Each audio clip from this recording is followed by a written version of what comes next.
Shalom Bapak Ibu Saudara. Saya akan menyampaikan renungan firman Tuhan yang terambil dari Yosua pasal 2 ayat 1 hingga ayat 24 ya. Tapi kita tidak akan membacakan sekarang. Kita akan membacakannya nanti. Saya minta PowerPoint saya aja yang ditayangkan. Nanti kita akan ketemu ayat-ayat ini. Ya, Yosua 2 ayat 1 sampai 24. Ayat pembimbingnya yang saya pilih di sini adalah Amsal 15 ayat 3 ya. Sebetulnya bukan Amsal 15 ayat 8 karena Amsal 15 ayat 3. Tapi tadi ditayangkan Amsal 15 ayat 8. Ya, saya bacakan aja Amsal 15 ayat 3. Mata Tuhan ada di segala tempat, mengawasi orang jahat dan orang baik. Ini sebetulnya ayat pembimbingnya ya. Jadi hanya ada perbedaan tadi. Amsal 15 ayat 8. Jadi mungkin kelihatan 3 seperti 8. Jadi akhirnya ditaruh ayat pembimbingnya ayat 8 tentang doa semua. Jadi tadi agak berbeda ya. Tapi tidak apa-apa ya. Dari Yosua tadi, Yosua pasal 2 ayat 1 sampai 14 itu kita akan melihat nanti bagaimana utusan Yosua yang disuruh oleh Yosua pergi ke Yeriko ya. Mereka itu adalah yang saya sebut adalah mata-mata dari Tuhan, the spies of God ya. Bagaimana mereka dipakai Tuhan di sana sehingga ada terjadi sesuatu yang ajaib ya. The Spies, judulnya The Spies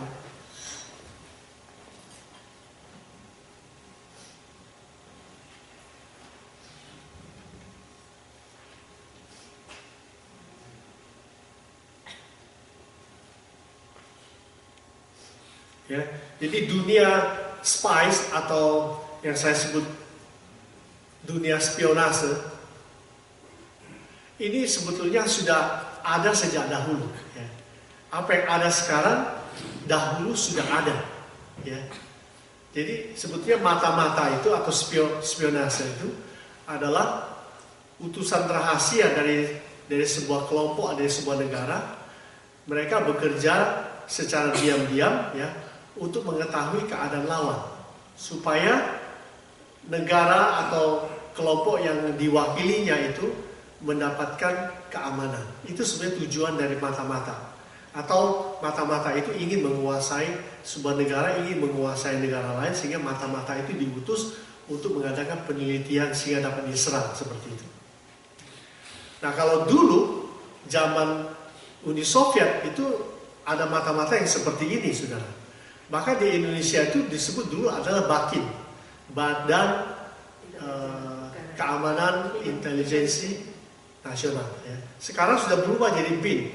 Ceritanya banyak sekali sudah ya. Jadi ini sebetulnya lambang logo dari spionase yang dimiliki oleh negara-negara seperti Jerman, yang kedua itu Cina, yang ketiga itu yang di bawah sebelah kiri itu Korea, yang di tengah ini Prancis, yang ini adalah Pakistan, yang di atas itu adalah Rusia sekarang ya. Nah, saya baru membaca satu artikel, rupanya agen rahasianya Indonesia di zaman Soeharto itu sebetulnya juga membantu negara lain. Contohnya pada waktu itu tahun 1971 waktu Perdana Menteri Tun Abdul Razak mereka mau mengadakan pemilihan umum di Malaysia. Mereka berusaha supaya orang Melayu yang menang pada waktu itu. Jadi dia minta bantuan Indonesia. Waktu itu yang disebut BAKIN. Nah, orang BAKIN ini membantu untuk mensukseskan pemilu di Malaysia tahun 1971 dengan cara mengirim orang-orang Indonesia yang banyak ke sana karena supaya dia punya suara banyak gitu. Jadi dari Malaysia mengimpor kira-kira ada mungkin lebih dari 1.000 orang Indonesia untuk datang ke Malaysia dengan presentasi sebagai guru matematika, lalu kemudian sebagai TKI atau TKW, lalu sampai ke Malaysia, didaratkan ratusan sampai 1.000 orang itu langsung dijadikan warga negara Malaysia. Ya, waktu pemilihan umum dia menang, ya, karena orang Indonesia yang aktif di sana jadi warga negara Malaysia, lalu waktu pemilihan umum ya 1.000 orang yang memilih Tun Abdul Razak semua, akhirnya menang 67%, dia menang. Jadi ini cerita yang cukup menarik. Kita juga punya teman di sini, kalau nggak salah mungkin Bapak Ibu sudah tahu kali ya, yang dulu juga katanya juga ikut persekutuan kebaktian waktu zamannya dulu GKI yang di itu ya.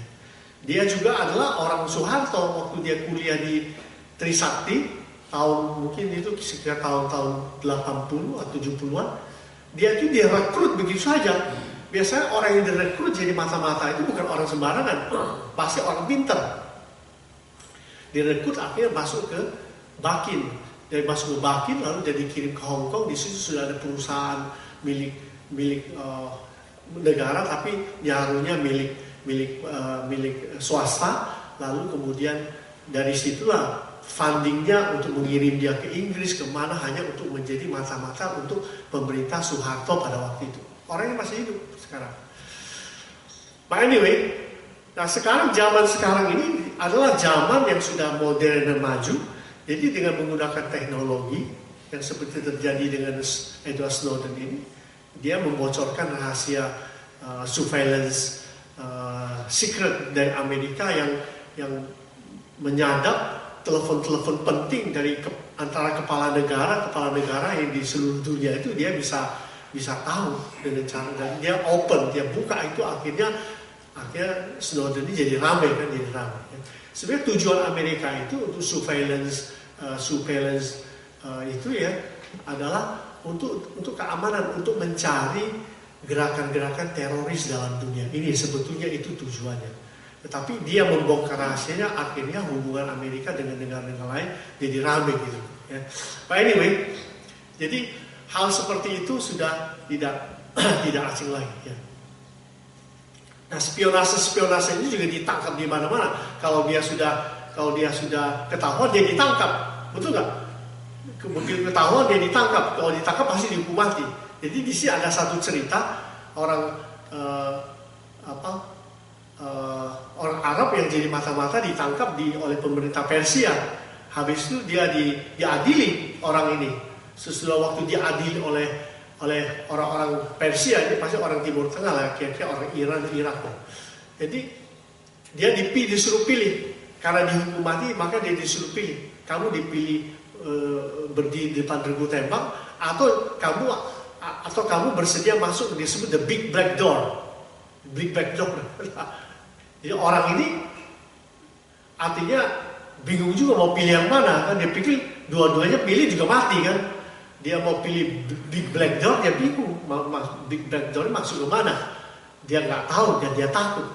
Akhirnya dia pilih firing squad, ya akhirnya dia ditembak. Jadi orang yang menghukum dia itu ditanya sama dia punya asisten, kenapa kok kamu kasih dua pilihan? Well, dia bilang dua pilihan itu supaya supaya dia bisa memilih salah satu katanya. Tetapi kenapa orang yang mau dihukum mati selalu memilih ini firing squad di depan regu tembak katanya. Karena orang itu biasanya agak ragu kalau mau memilih apa yang dia tidak tahu. Jadi yang dia tahu itu adalah firing squad, di depan regu tembak dia mati. Pasti ditembak ya mati. Kalau masuk ke big black door, tidak jelas, dia takut gitu. Lalu ditanya yang si jenderal ini, ya sebenarnya apa yang ada di belakang big black door ini? Ya freedom katanya. Rupanya itu adalah kalau dia pilih ini jadi bebas gitu.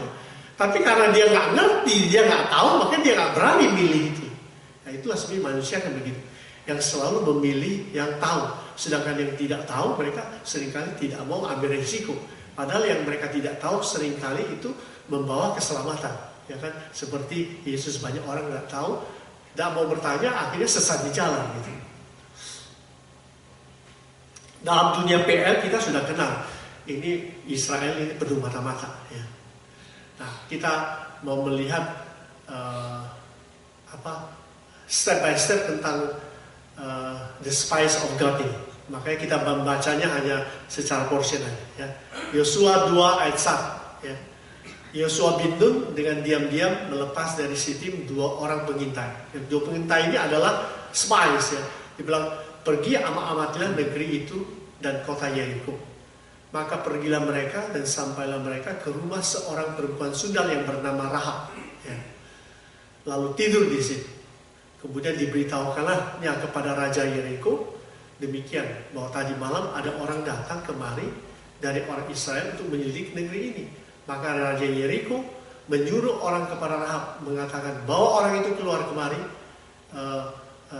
datang kepadamu itu yang telah masuk ke rumahmu, sebab mereka datang untuk menyelidiki seluruh negeri itu. Nah, jadi kalau saudara melihat cerita ini, waktu 2 orang diutus oleh Yosua untuk mengintai, dia masuk ke rumah Rahab, perempuan sundal itu. Sebetulnya perempuan sundal itu juga adalah spies. Dan dia itu tinggalnya di tembok Yeriko. Heran ya, di tembok itu orang bisa tinggal di tembok itu. Berarti temboknya kan tebal itu. Ya kan, orang zaman dulu itu ya otaknya sudah luar biasa. Ya kan, belum tentu orang sekarang bisa bikin tembok yang setebal itu di dalamnya bisa orang tinggal.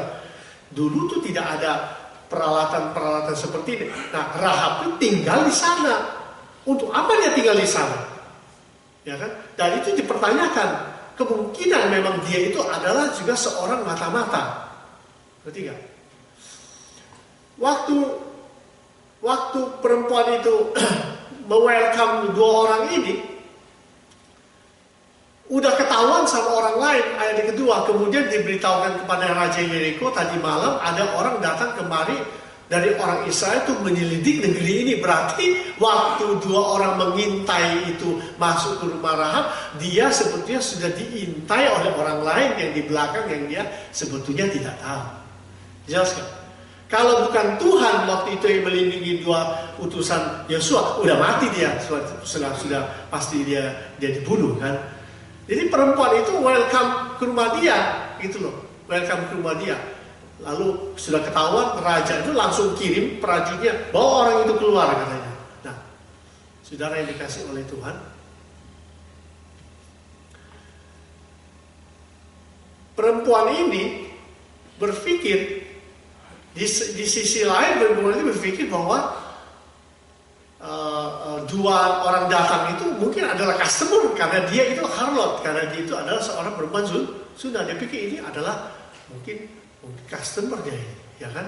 Tetapi sebetulnya orang ini, orang Israel adalah orang yang boleh dibilang dia mengenal Tuhan, dia mengenal Tuhan, sehingga bertemu dengan Rahab ini. Dia nggak ke sana lalu tidur sama dia hanya tidur di situ, tapi bukan tidur sama perempuan itu. Ya.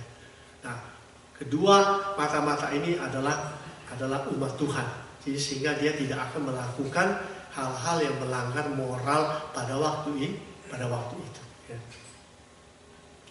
Jadi kalau sekarang ini ada film The Spy Who Loved Me. Nah kan gawat kalau 2 spy itu datang ke Rahab, dia The Spy Who Loved Me, jadi bahaya kan.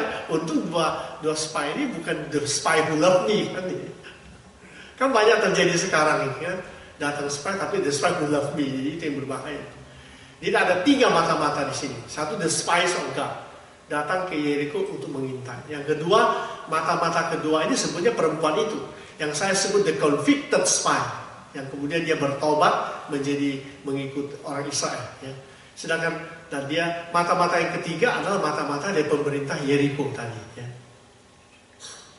Mata-mata orang Israel tetap menjaga kesucian moral, ya, ketika masuk ke rumah perempuan Rahab.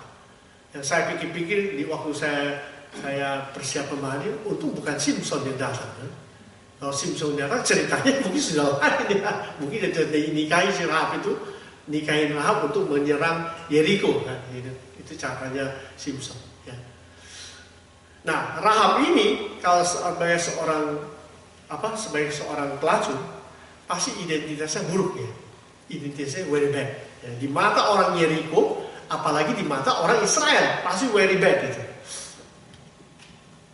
Ayat 4 dia bilang begini, tetapi perempuan itu telah membawa dan menyembunyikan kedua orang itu, maka berkatalah ia, memang orang-orang itu telah datang kepadaku, tetapi aku tidak tahu dari mana mereka datang.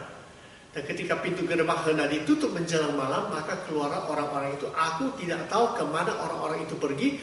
Segeralah kejar mereka, tentulah kamu dapat menyusulnya. Dan dia ngomong sama prajurit Raja Yeriko.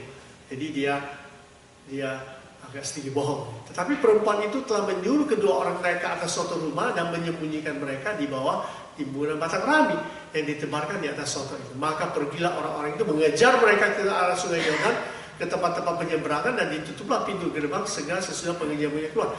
Jadi dia bilang dia orang udah pergi, dikejar tidak ketemu, pada orangnya masih di rumahnya Rahab ya. Jadi gitu. Nah, jadi Rahab ini melakukan sesuatu, dia melindungi, dia agak sedikit berbohong ya.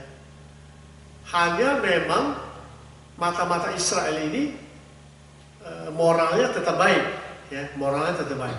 Jadi ini yang dilakukan oleh Rahab ini ya, yang disebut seperti white lies ya.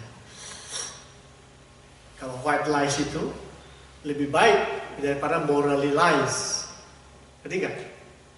Kalau white lies itu adalah berbohong untuk kebaikan, untuk melindungi orang. Kalau morally lies, nah ini yang berat. Mungkin yang saya sebut moral lies, kalau perempuan ini sudah sempat tidur dengan dua mata-mata itu, lalu dia mengatakan tidak, nah itu moral lies. Tapi dia bilang enggak, dia nggak di sini, dia sudah pergi. Nah itu white lies namanya. Abraham juga mengatakan kepada orang bahwa Sarah itu saudaranya karena ingin melindungi dia dari Fir'aun kalau nggak salah yang mau menyukai dia. Dia bilang ini saudara saya, makanya dia nggak dibunuh. Ya. Jadi inilah kehidupan orang Yeriko pada waktu itu. Ya. Jadi Anda bisa membayangkan sebetulnya lebih buruk dari itu yang bisa dilakukan oleh Rahab, ya kan? Tapi memang dalam suasana seperti itu ya, Rahab ini anehnya dapat melindungi kedua mata-mata ini, ya kan? Kedua mata-mata ini. Nah kalau saudara melihat cerita berikut, sebetulnya itu ada campur tangan Tuhan dalam hal melindungi, bukan dalam hal bohong. Ya kan, Tuhan tidak melindungi, Tuhan tidak justify bohong, tapi Tuhan menjustify perlindungan dari orang yang tidak mengenal Tuhan kepada orang yang mengenal Tuhan. Itu terjadi di mana-mana. Makanya Mazmur 23 ayat berapa itu dia mengatakan, Engkau menyediakan hidangan bagiku di hadapan para lawan. Ya kan? Tuhan menggunakan orang di luar Tuhan untuk melindungi anak-anak Tuhan. Itu happen, itu terjadi, betul nggak? Ya, burung gagak aja diperintahkan Tuhan untuk memberikan Elia makan. Nah burung gagak itu terkenal adalah burung yang rakus. Masa di masa kelaparan, itu kan masa kelaparan, burung gagak yang diperintahkan kasih makan roti sama Elia. Burung ini sebetulnya burung yang paling rakus, harusnya dia sudah makan duluan sebelum Elia makan. Jelas nggak? Jadi kalau hal seperti ini ada, Tuhan bisa pakai orang yang di luar Tuhan untuk melindungi anak-anak Tuhan. Ya. Teruskan. Tetapi sebelum kedua orang itu tidur, naiklah perempuan itu mendapatkan mereka di atas soto dan berkata kepada orang-orang itu, Aku tahu bahwa Tuhan telah memberikan negeri ini kepada kamu, dan bahwa kengerian terhadap kamu telah menghinggapi kami, dan segala penduduk negeri ini gemetar menghadapi kamu. Sebab kami mendengar bahwa Tuhan telah mengeringkan air roti beraur di depan kamu ketika kamu berjalan keluar dari Mesir, dan apa yang kamu lakukan kepada kedua raja orang Amori di seberang sungai Yordan itu, yakni kepada Gihon, Sihon dan Og yang telah kamu tumpas. Ketika kami mendengar itu, tawarlah hati kami, jatuhlah semangat setiap orang menghadapi kamu, sebab Tuhan Allahmu ialah Allah di langit atas dan di bumi bawah. Nah, ini sebetulnya intinya mengapa sampai Rahab itu mau melindungi kedua pengintai Israel. Dia lihat orang Israel itu, dia langsung ingat Tuhannya. Penting ya. Dia lihat kedua orang Israel itu, langsung dia ingat siapa mereka, Tuhan mereka siapa. Inilah orang inilah yang disebut anak Tuhan sebetulnya. Ya kan? Anak Tuhan itu identitinya itu dilihat dari Tuhan yang dia sembah, bukan dari diri dia. Kalau dari diri dia, banyak orang does not interest. Tapi karena Tuhannya yang disembah, siapa Tuhannya itu, pengabdiannya kepada Tuhannya itu, maka itu yang sebetulnya dilihat Tuhan. Yang sebetulnya berkuasa itu dalam hidup anak-anak Tuhan itu Tuhan, bukan anak-anak Tuhan. Jadi don't misuse, ya kan? Jelas loh. Ya, kita ke sini. Maka sekarang bersumpahlah kiranya demi Tuhan bahwa karena aku telah berlaku ramah terhadap kamu juga harus berlaku ramah terhadap kaum keluargaku, dan berikanlah kepadaku suatu tanda dan dapat dipercaya bahwa kamu akan membiarkan hidup ayah dan ibuku, saudara-saudaraku yang laki-laki dan yang perempuan, semua orang-orang mereka, yang bahwa kamu akan menyelamatkan nyawa kami dari maut. Pengaruhnya besar sekali. Anak Tuhan ini orang Israel luar biasa, dia punya pengaruh. Pengaruh yang besar itu adalah pengaruhnya dari kuasa Tuhan. Ya, musuh-musuh rohani orang percaya, anak-anak Tuhan itu obeynya, itu tunduknya dengan kuasa Tuhan yang ada dalam hidup anak-anak Tuhan. Makanya kedua mata-mata itu cara hidupnya sudah ketahuan sekali. Dia punya gaya hidup, karakternya, betul nggak? Maintain kesucian dalam hidupnya itu sudah kelihatan sekali. Sehingga kuasa Tuhan itu ada dalam hidupnya. Maka kuasa itulah yang membawa dia itu membawa pengaruh terhadap Rahab ini. Rahab ini dia sebetulnya adalah musuh, orang yang paling sulit, tapi dia bisa dimenangkan sebetulnya. Dia sudah dimenangkan oleh kedua mata-mata ini. Karena dia tidak kompromi. Ya kan? Nah, akhirnya Rahab ini menjadi orang disebut orang proselit. Proselit itu adalah orang bangsa kafir masuk ke dalam lingkungan Israel. Ya kan? Jadi dia dari kepercayaan politeisme menyembah kepada banyak Allah, lalu akhirnya dia menjadi orang yang menyembah kepada monoteisme, hanya satu Allah. Ya. Dia mengakui kebesaran Yahweh, dia sudah melihat kebesarannya, dengan tingkah laku dua orang mata-mata ini match. Tingkah laku mata-mata ini dengan Allah yang pernah dia dengar itu match. Ya kan? Lihat ya, maka Tuhan sudah mendahului orang Israel untuk mengalahkan musuh-musuh mereka melalui semua peristiwa-peristiwa. Jadi Tuhan itu mau menyertai anak-anaknya, bahkan dia sudah mendahului anak-anaknya ke depan. Ini penting sekali sebetulnya. Ini penting sekali. Makanya Tuhan itu dengan umatnya itu dia selalu mau berjalan di depan untuk supaya umatnya tahu jalan kemana dia pergi. Makanya umat Tuhan itu memang dia mesti orang yang takut akan Tuhan, orang yang mau berpegang kepada Tuhan, orang yang mau percaya, orang yang mau mengikut Tuhan dengan sungguh-sungguh dalam hidupnya. Makanya Tuhan berjalan dulu di depan. Jelas ya? Wah, indah sekali. Sesuai Yeremia juga bilang begitu. Tuhan itu tahu rancangan-rancangan apa yang mau dia buat untuk kamu. Bukan rancangan kecelakaan, tapi rancangan damai sejahtera untuk memberikan kepadamu hari depan yang penuh harapan. Although it does not always material. Tidak selalu harus materi. Betul. Akhirnya Rahab ini God convicted, dia bertobat. Ya, next. Lalu jawab kedua orang itu kepadanya, nyawa kamilah jaminan bagi kamu. Asal jangan kau kabarkan perkara kami ini. Apabila Tuhan nanti memberikan negeri ini kepada kami, maka kami akan menunjukkan terima kasih dan setia kami kepadamu. Kemudian perempuan itu menurunkan mereka dengan tali melalui jendela, sebab rumahnya itu terletaknya pada tembok kota itu. Tembok itu ada rumah di dalamnya. Itu kota modern sebetulnya. Jadi di tembok itulah ia diam.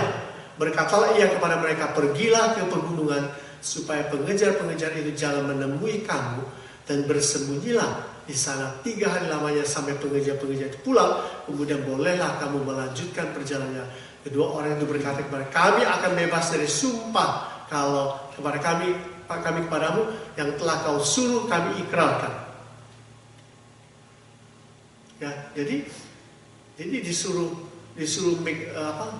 membuat MOU, agreement dengan Rahab ini. Tapi Rahab ini sudah bersedia menjadi orang Yudaisme.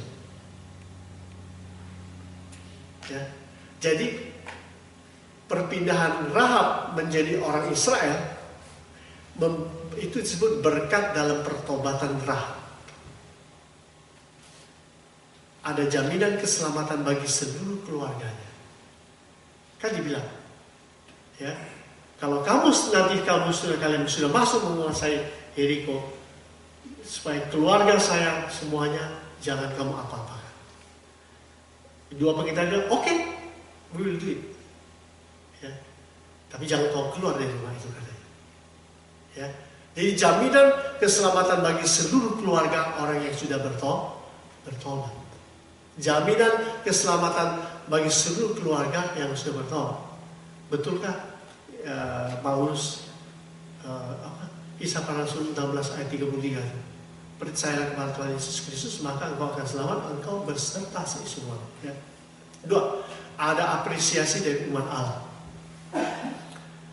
Orang Israel tidak akan ganggu dia. Tidak akan ganggu dia. Ya.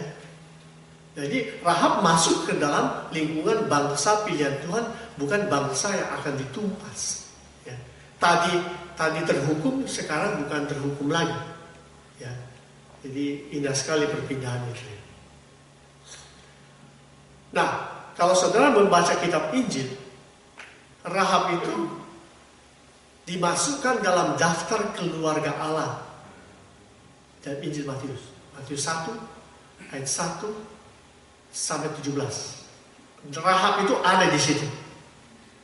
Luar biasa ya. Untuk masuk ke dalam daftar itu bukan hal yang mudah. Itu adalah keturunan orang Israel, bangsa pilihan Tuhan. Itulah arti bergunanya bertobat. Kalau dia tidak bertobat, habis sebentar lagi kota temboknya dirobohkan, semua orang dibunuh. Sesungguhnya apabila kami memasuki negeri ini, haruslah tali dari benang kirmisi ini kau ikatkan pada jendela tempat engkau menurunkan kami, dan ayahmu serta ibumu, saudara-saudaramu serta seluruh kaum keluargamu kau kumpulkan di rumahmu. Setiap orang yang keluar nanti dari pintu rumah ini harus sendiri menanggung akibatnya kalau darahnya tertumpah, dan kami tidak bersalah. Tetapi siapapun juga yang ada di dalam rumahmu, jika ada orang yang mencederainya, kamilah yang menanggung akibat pertumpahan darahnya. Tapi jika engkau mengabarkan perkara ini kami, maka bebaslah kami dari sumpah kepadamu itu yang telah kau suruh ikrarkan. Nah ini dia. Ya.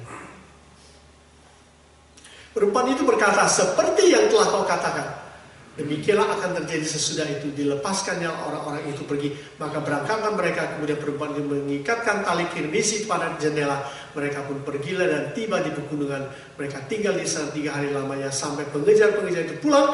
Pengejar itu mencari kemana-mana sepanjang jalan tanpa menemukan mereka. Maka pulanglah kedua orang itu, mereka turun dari pegunungan lalu menyeberang sampai ke Yosua bin Nun. Kemudian mereka ceritakan segala pengalaman mereka. Kata mereka kepada Yosua, Tuhan telah menyerahkan seluruh negeri ini ke dalam tangan kita. Bahkan seluruh penduduk negeri itu gemetar menghadap kita. Luar biasa ya? Luar biasa. Jadi ada perjanjian, ya.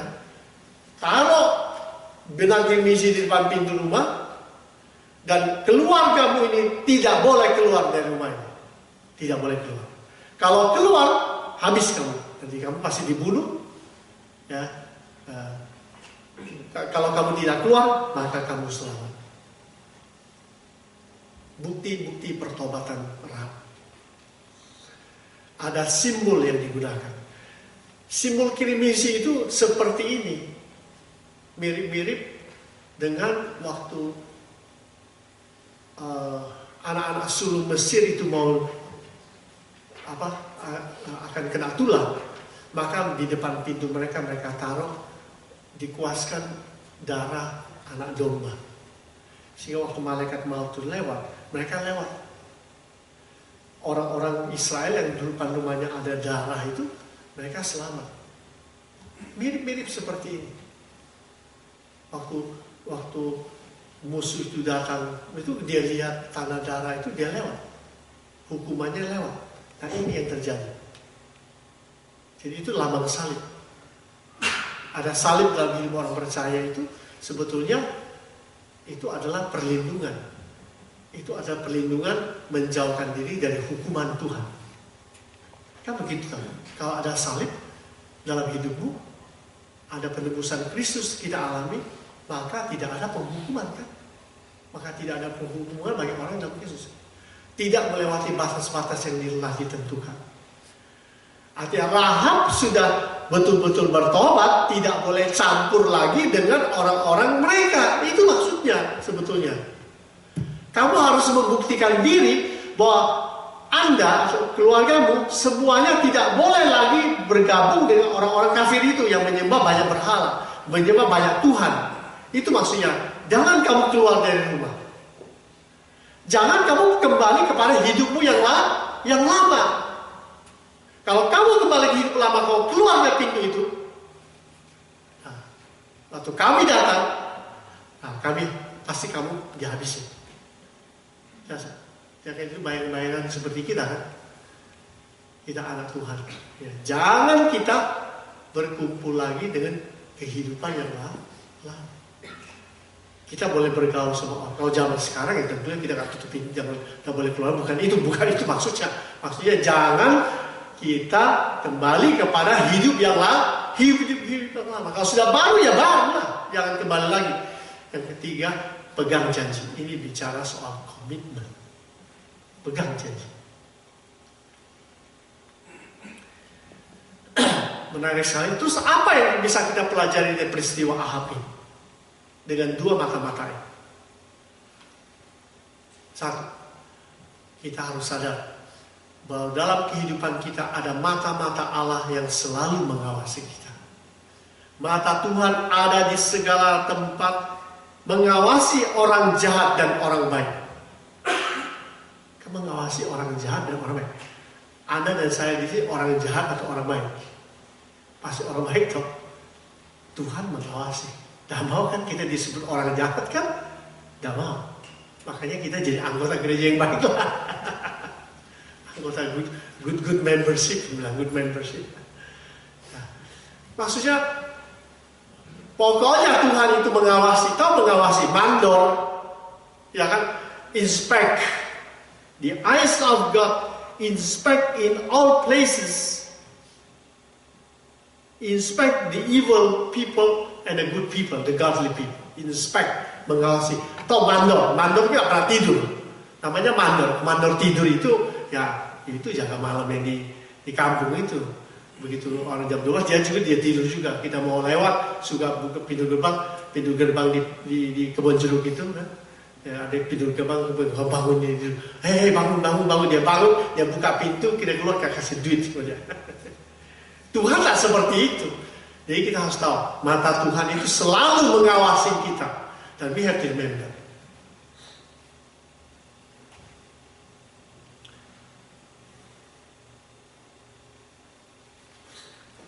Ya.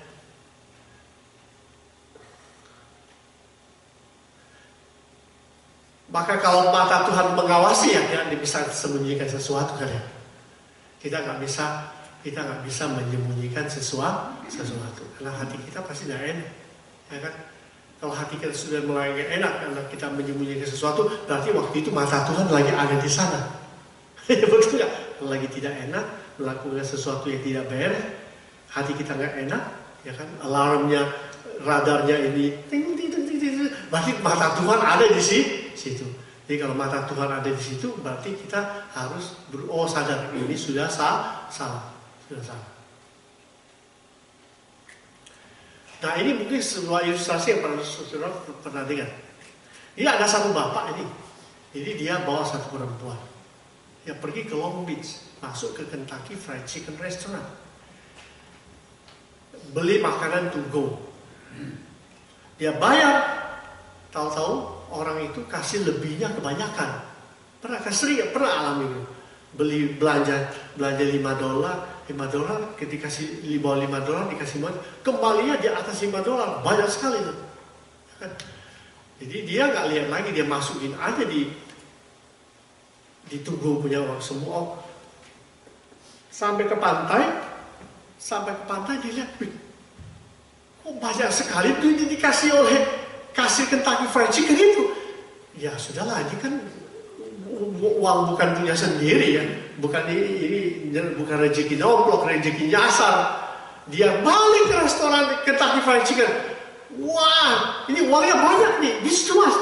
No. Ceritanya begitu sehingga dikembalikan. Lalu manajer di Kentucky Fried Chicken yang di Long Beach itu, sampai dia menyembah sama dia, orang yang jujur katanya, luar biasa katanya. Karena uang kalau enggak ini dia bakal harus mengganti uang ini, ya kan? Kalau karena kejujuranmu itulah saya akan panggil, mau dipanggil ini, saya panggil ini dulu, news, apa itu namanya? Saya panggil wartawan supaya kamu disorotin, kalian ini disorotin bahwa kalian adalah orang yang jujur. Dia kaget, don't do that. What you are good people, we can put you in the news. Dia bilang, no. Rupanya perempuan itu adalah girlfriendnya. Dia itu sebenarnya sudah punya istri, tapi dia bawa girlfriend yang lain. Makanya dia takut kalau dimasukin di berita dia sedang bawa perempuan. Ngerti nggak? Lihat nggak? Kebobolan juga, ketahuan juga bahwa sebetulnya dia jujurnya di sini, tapi di sini sebetulnya dia sedang bawa perempuan. Jadi Tuhan itu tahu. Tuhan ada di dalam baitnya yang kudus. Tuhan tatanya di sorga, matanya mengamat-amati, sorot matanya menguji anak-anak manusia. Ya, jadi inilah mata-mata yang di sekitar kita yang selalu lihat kita, ya, yang selalu lihat kita. Ya. Sesungguhnya mata Tuhan tertuju kepada mereka yang takut akan Dia, kepada mereka yang berharap akan kasih setianya. Karena mata Tuhan menjalankan di seluruh bumi untuk melimpahkan kekuatannya kepada mereka yang bersungguh-sungguh hati kepadanya. Ini bagus kan? Positif. Daripada mata Tuhan lihat dia melotot. Dia melotot, what are you doing? Dia bilang, lebih baik mata Tuhan lihat kita, sebetulnya dia ingin melimpahkan kekuatannya, dia ingin menunjukkan kasih setianya kepada kita. Itu hal yang sangat bagus. Itu yang harus kita miliki. Ya. Jangan mata Tuhan dia marah sama kita. Yang kedua, Allah. Dari pelajaran tadi, Allah mau mengutus kita sebagai mata-mata rohani untuk pemberitaan Injil. Bukan melihat hal duniawi, melainkan melihat jiwa-jiwa yang terhilang. Anda di sini sama saya mau dipakai Tuhan supaya punya mata-mata rohani, bukan mata-mata ini, bukan mata-mata nggak baik, mata-mata rohani untuk melihat jiwa-jiwa yang terhilang. Ya kan? Tuhan membutuhkan Anda sekarang. Pak, saya tidak bisa pergi memberitakan Injil. Oke. Apa yang kau bisa? Pak, saya tidak punya uang untuk kasih persembahan misi. Oke. Apa yang kau bisa? Oh Tuhan, saya begini, saya tidak bisa begini, saya tidak bisa. Ngajar sekolah minggu saya tidak bisa. Oke. So what you can do? Tanya. Apa yang kamu punya? Mulut. Punya mulut mendoakan orang lain, ya, mendoakan orang lain. mendoakan dunia ini, mendoakan mission, mendoakan gereja-gereja, mendoakan hamba-hamba Tuhan. Tuhan mau pakai kita. Kita nggak bisa ini, nggak bisa ini, kita mendoakan. Ini mulut ada. Jangan hanya mulut untuk makan. Jangan pakai mulut untuk mengatakan yang tidak-tidak. Pakailah ini untuk berdoa. Anak Tuhan, salah satu tanda anak Tuhan itu hidupnya sudah hidup dalam Tuhan adalah dari mulut. Betul kan? Dari mulut. Betapa banyak dalam dunia ini sedang membutuhkan kita dan kita tidak lakukan. Kita membantu tidak bisa. Kita bantu terbatas. Kita bisa mendoakan. Doakan orang. Banyak sekali perlu didoakan. Dari mana pokoknya? Banyak. Salah satu ya gereja ini.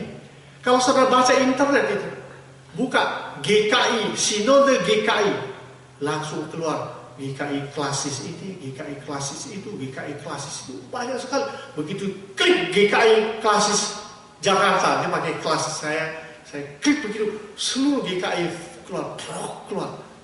GKI apa pendetanya siapa, GKI apa pendetanya siapa, itu bisa didoakan kalau mau.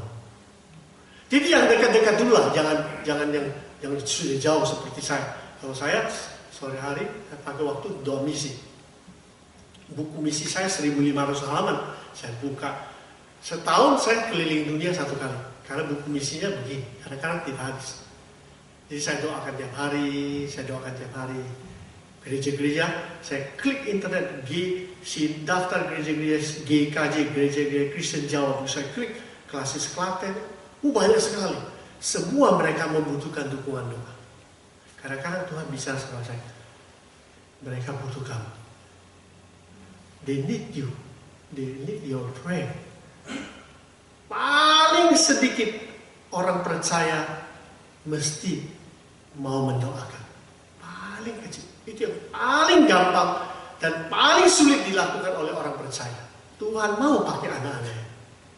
Tuhan mau pakai anak-anaknya untuk mission.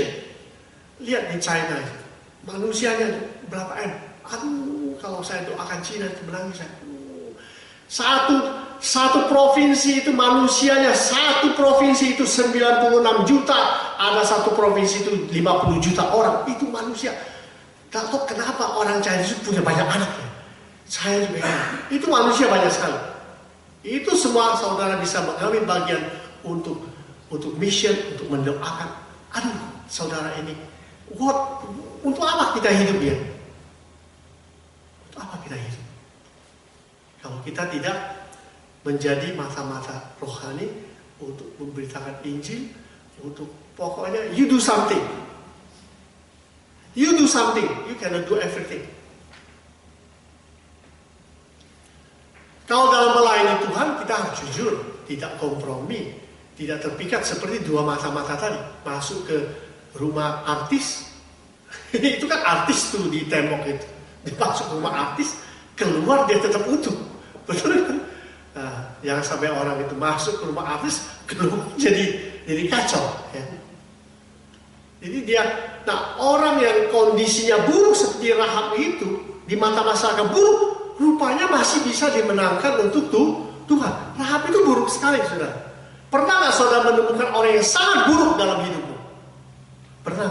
Saya yakin pernah. Melayani Tuhan harus jujur, tak boleh tidak kompromi. Ya kan? Ini penting. Jujur dan tidak boleh kompromi. Jujur tak kompromi.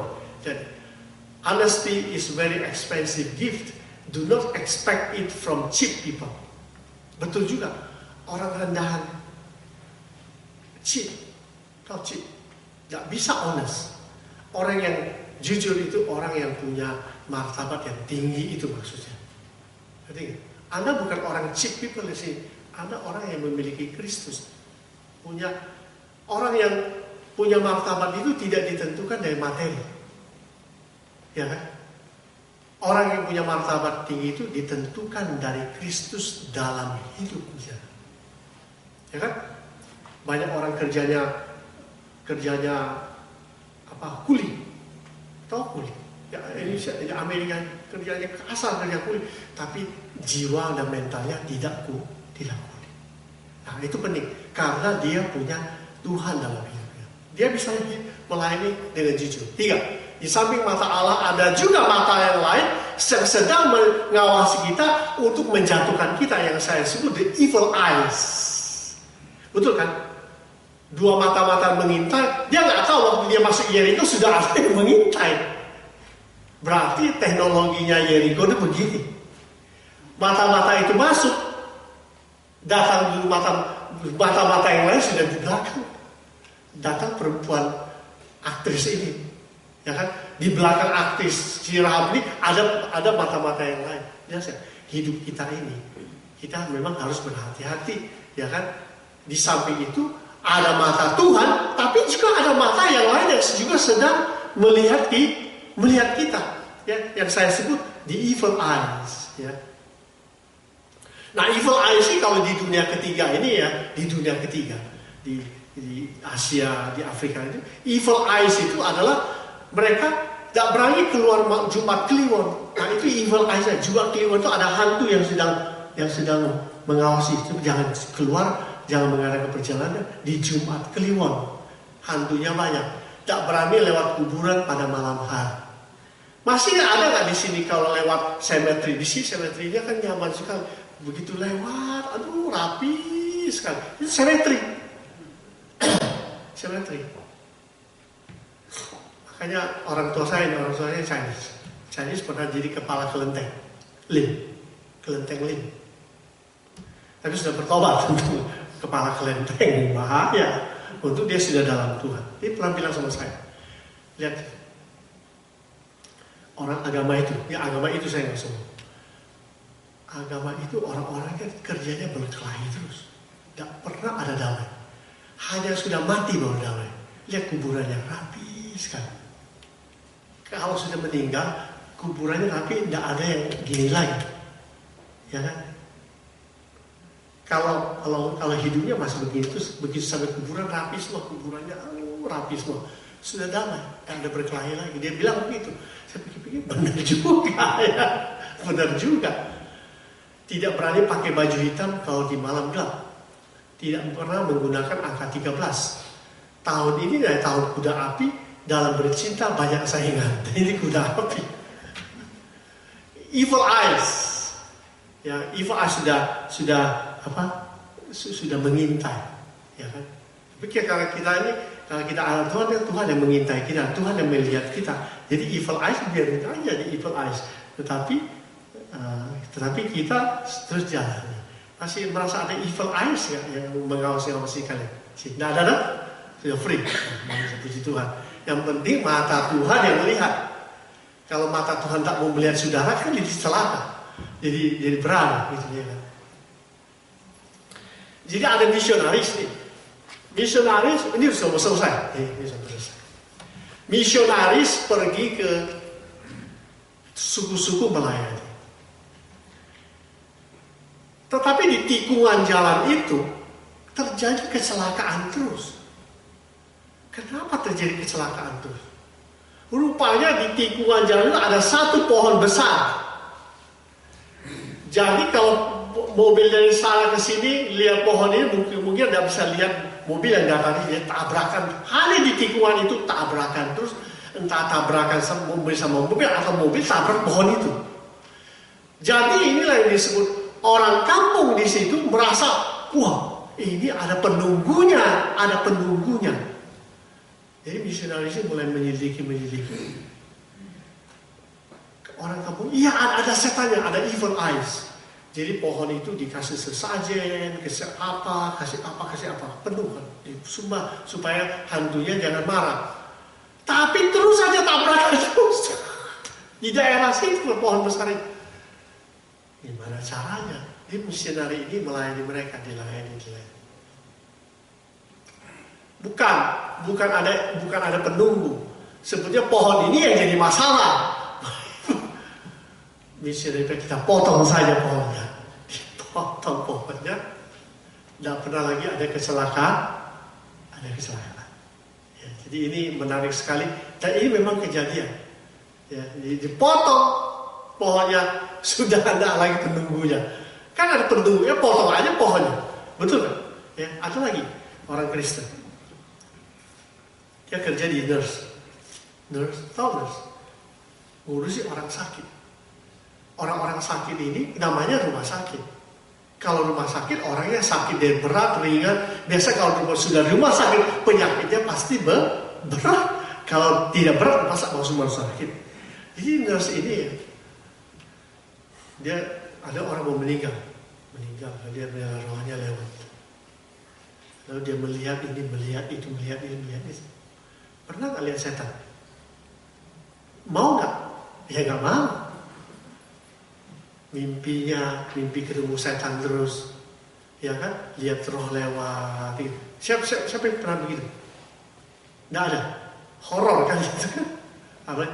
Nah, itu namanya evil eyes. Kalau orang Kristen sudah jadi anak Tuhan, mimpinya ketemu hantu terus kalau malam hari tidur, berarti itu hidupnya nggak beres. Itu nggak beres. Apalagi kalau malam hari suka lihat setan lewat, nah itu sudah tanda sudah tidak beres karena evil eyes sudah terus menerus gitu. Orang Kristen tidak boleh. Saya hanya menyenggol aja sedikit, siapa tahu ada, berarti itu tidak beres hidupnya. Orang Kristen tidak bisa, tidak boleh, bukan tidak bisa, tidak boleh dan tidak akan melihat setan. Kalau mimpi sekali-sekali ya adalah, ya kan? Kadang-kadang kita nonton film horor malam hari kita mimpi ketemu horor, ya itu karena kita ini nggak beres, otak kita lagi nggak beres. Tapi kalau yang sering tidur mimpi nak datang nenek, datang engkong, datang ini yang sudah meninggal, datang terus, nah itu ada sesuatu yang tidak beres. Itu tidak beres. Itu harus ada doa khusus. 4. Ya, kita lewatkan aja, kebanyakan. Dalam pelayanan yang sungguh Allah telah mendahului kita sebelum kita tiba di ladang, Tuhan sudah mendahului kita. Ya, ini sudah kita bahas. Dan Tuhan menghendaki orang berdosa supaya bertobat. Itu memang kehendak Tuhan. Ayo dia jahat ya. Ini karena orang jahat sekali. Di kerjaan juga, dia kerja dengan orang ketemu pegawai yang lain sama dia, itu orang jahat sekali. Selalu mau menjatuhin saya. Itu jahat. Nah, kita harus tahu bahwa Tuhan mengasihi dia. Tuhan menghendaki orang berdosa bertobat. Kalau kita jengkel, kita mengerik seperti aja loh kan gitu. Karena kita kesel. Karena kita kan begini. Selesai kan. Tuhan bilang enggak, selesaikan dulu masalahnya. Ya kan? Beda. Tuhan sama kita beda. Tapi sekarang pertanyaannya adalah dalam kita bertanya, apakah kita sudah bertobat dan mengalami kelahiran baru dalam Kristus? Nah, ini juga kita perlu tanya kita pribadi. Ya. Allah terus berbicara melalui berbagai peristiwa dalam hidup kita. Seperti Allah berbicara kepada Rahab. Allah juga berbicara sama kita. Waktu kita Ayub 31. Waktu kita tidur, waktu kita nyenyak tidur, Tuhan bicara. Sampai dibilang sampai perutnya sampai tidak nafsu makan, sampai sakit Tuhan pukul dia karena Tuhan sedang berbicara. Ya, walaupun memang tidak semua sakit penyakit berasal dari dosa. Ya. Allah memberikan hati nurani untuk membedakan. Give us conscience to differentiate. Ya. Dalam sejarah kita sudah melihat apa yang Tuhan kerjakan, segala kebaikan, pertolongan, dan pembebasan. Tuhan itu sudah do everything in our life in order to bring us into conviction. Tuhan itu begitu. Dia lakukan segala sesuatu untuk membawa kita menjadi hidup baru. Ya kan? Dari yang bagus sampai yang tidak bagus, Tuhan sudah buat. Ya, pertobatan seseorang, jiwa-jiwa berhendaklah diikuti dengan buah-buah pertobatan. Seperti Rahab tadi ada buah pertobatan, ada komitmen, janji setia, termasuk jadi anggota gereja yang baik. Kenapa saya bilang begini? Kalau orang tidak jadi anggota gereja yang baik, hidup rohaninya tidak bisa dipelihara dengan baik. Itu. Betul kan? Saudara kalau sekolah, pergi ke sekolah, pindah-pindah sekolah, tiap bulan pindah sekolah, terus bagaimana lu bisa lulus? Kok pindah sini, nggak bisa. Orang yang jadi anggota, itu adalah domba yang dituntut, dipimpin, dikasih makan, dia sehat, dia bertumbuh. Itu domba. Kalau kambing bandel, ditarik ininya, dia tanduk terus.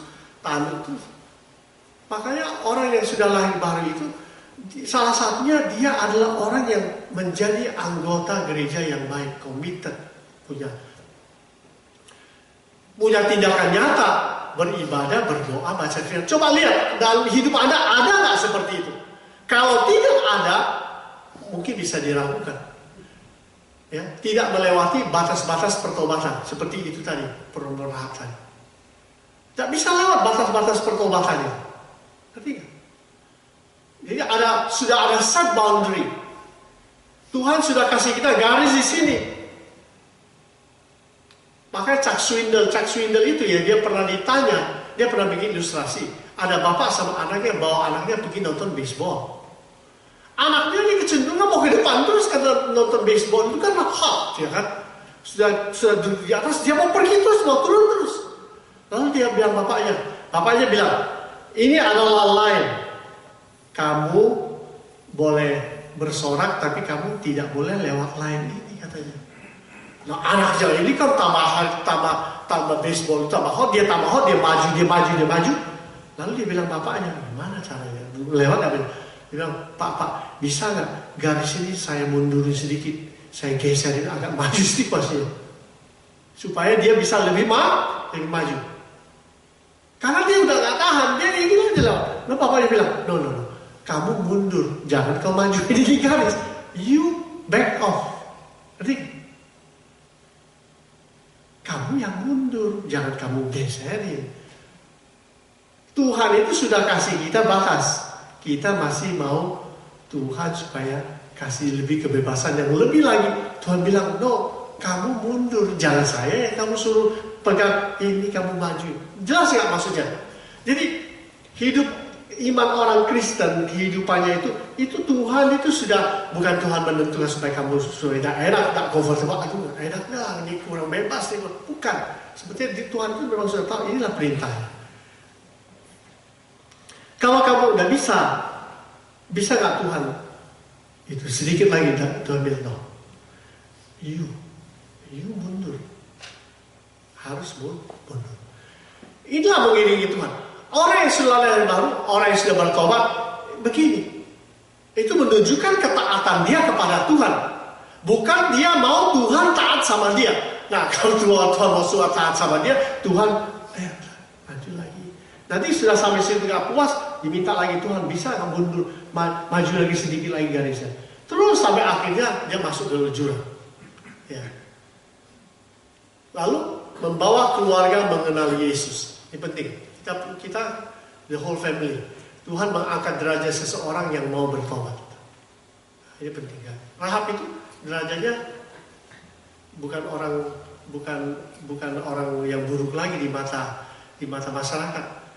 Begitu dia masuk ke lingkungan Israel, dia menjadi dia sebagai bangsa pilihan Tuhan. Ya. Pertobatan dan kelahiran baru tercermin dalam perbuatan kita. Kebesaran Allah tercermin dalam kehidupan kita. Kesimpulan, kita harus mengevaluasi pertobatan kelahiran kembali yang kita miliki. Apakah itu sungguh-sungguh ada? Ya. Saya lahir dalam keluarga kami, saya yang pertama jadi orang Kristen yang lahir baru. Sesudah saya langsung naik ke orang tua saya. Jadi saya bukan orang Kristen lahir Kristen. Sesudah saya baru kedua orang tua saya. Sesudah kedua orang tua saya baru saya punya adik-adik. Ada juga yang belum dalam Tuhan. Jadi saya adalah generasi pertama jadi anak Tuhan. Dari semua yang di atas tidak.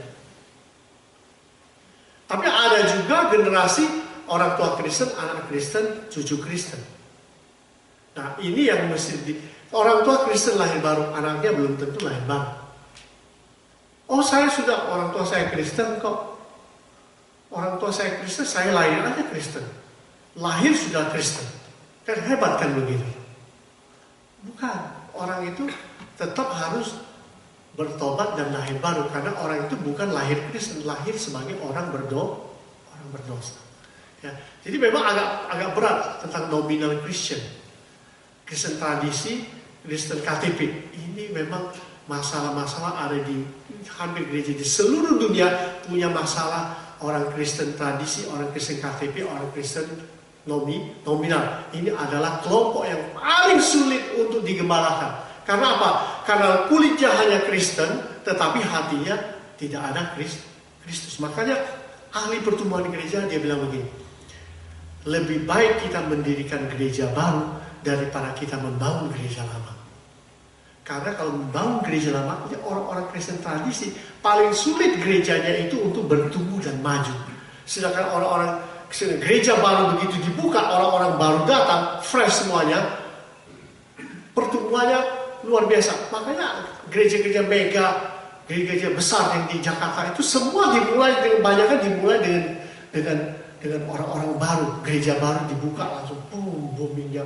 1.000 langsung 2.000, 3.000 sampai 10.000 jemaatnya dalam waktu yang relatif tidak lama.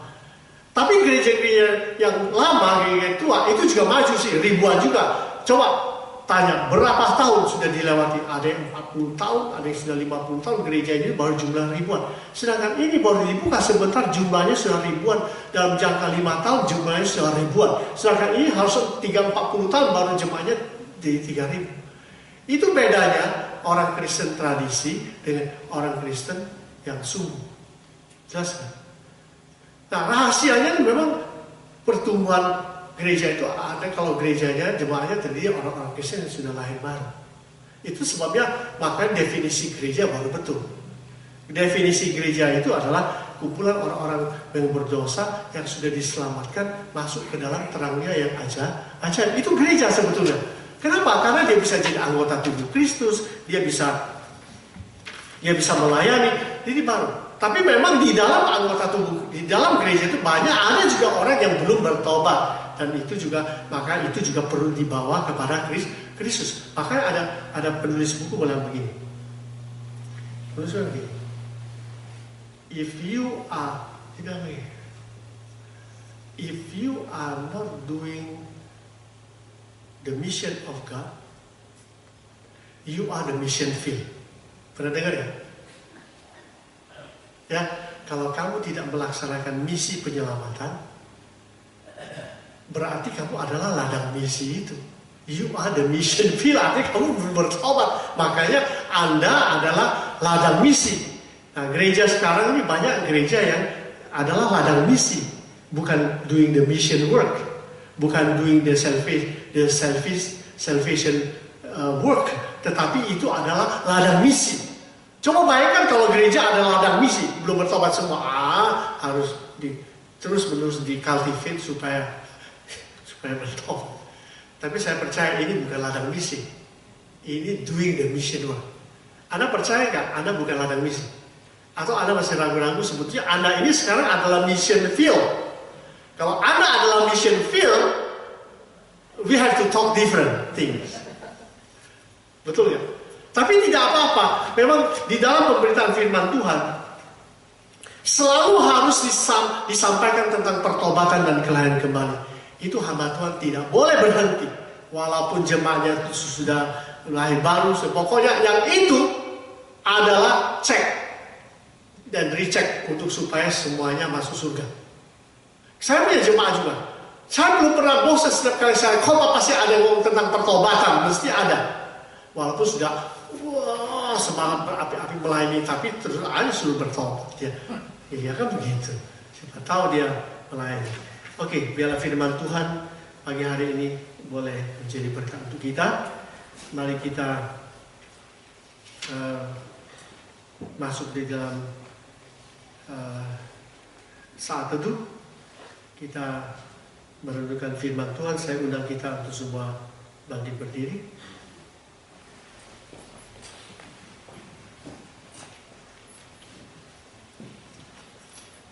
Tuhan, kami bersyukur untuk firman-Mu yang secara jelas Engkau sampaikan kepada anak-anak-Mu di sini.